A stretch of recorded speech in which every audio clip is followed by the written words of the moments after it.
A13 और ये होता है A21, ये वाला होता है A31। इस तरह से ये हमारे पास में जनरल फॉर्म होता है। इसमें एग्जांपल देखते हैं। सपोज ये हमारे पास में एक एग्जांपल है, जो हमारे पास में इस तरह से हॉरिजॉन्टल लाइंस होती हैं उसको हम बोलते हैं रोज, जो हमारे पास में इस तरह से वर्टिकल वे में होते हैं उनको हम बोलते हैं कॉलम्स।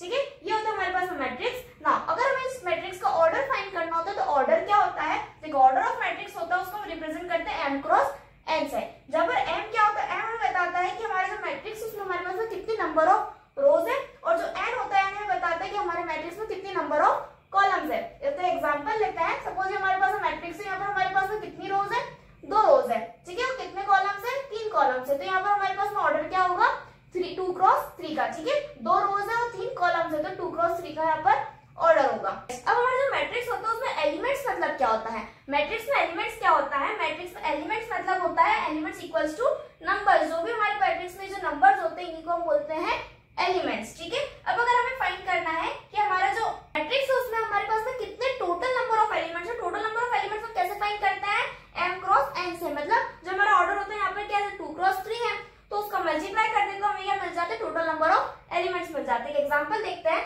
सपोज ये हमारे पास मैट्रिक्स है, इसमें हमारे पास में कितनी रोज है, 3 रोज है, और कितने कॉलम्स है, 2 कॉलम्स है। तो ये हमारे पास में ऑर्डर क्या होगा, 3 क्रॉस 2। अब टोटल एलिमेंट्स फाइंड करना है तो वो कैसे करेंगे, 3 इंटू 2 कर देंगे, तो हमारे पास में कितना आ रहा है, 6 आ रहा है। तो इतना होता है हमारे पास में total elements for this matrix. ये हमारे पास में aij जो होता है वो एलिमेंट्स का जनरल फॉर्म होता है। इसको हम इस तरह से रिप्रेजेंट करते हैं aij, जहां पर i जो होता है, i हमें बताता है कि हमारे मैट्रिक्स में कौन सी रो में है, और j हमें बताता है कि वो जो हमारा एलिमेंट है वो हमारे पास में मैट्रिक्स में कौन से कॉलम में है। ठीक है, सपोज यहाँ पर देखो अगर हमारे पास में A22 है तो वो हमें बताता है कि जो हमारा एलिमेंट है वो हमारे पास में सेकंड रो और सेकंड कॉलम में है, ये वाला होगा। तो ये बताता है कि सेकंड रो थर्ड कॉलम में है, then third row and first column में है। ठीक है, इस तरह से हम यहाँ पर जो हमारा एलिमेंट होता है उसको ये वाला जनरल फॉर्म होता है। अगर आपको इस टॉपिक का फुल एक्सप्लेनेशन चाहिए विद मोर बेसिक कंसेप्ट्स तो मैंने इस पर डिटेल वीडियो बनाया है, लिंक डिस्क्रिप्शन में, वहां से आप उसको देख सकते हैं। और इस टाइप के एग्जाम ओरिएंटेड कंसेप्ट्स के लिए चैनल को सब्सक्राइब करना ना भूलें।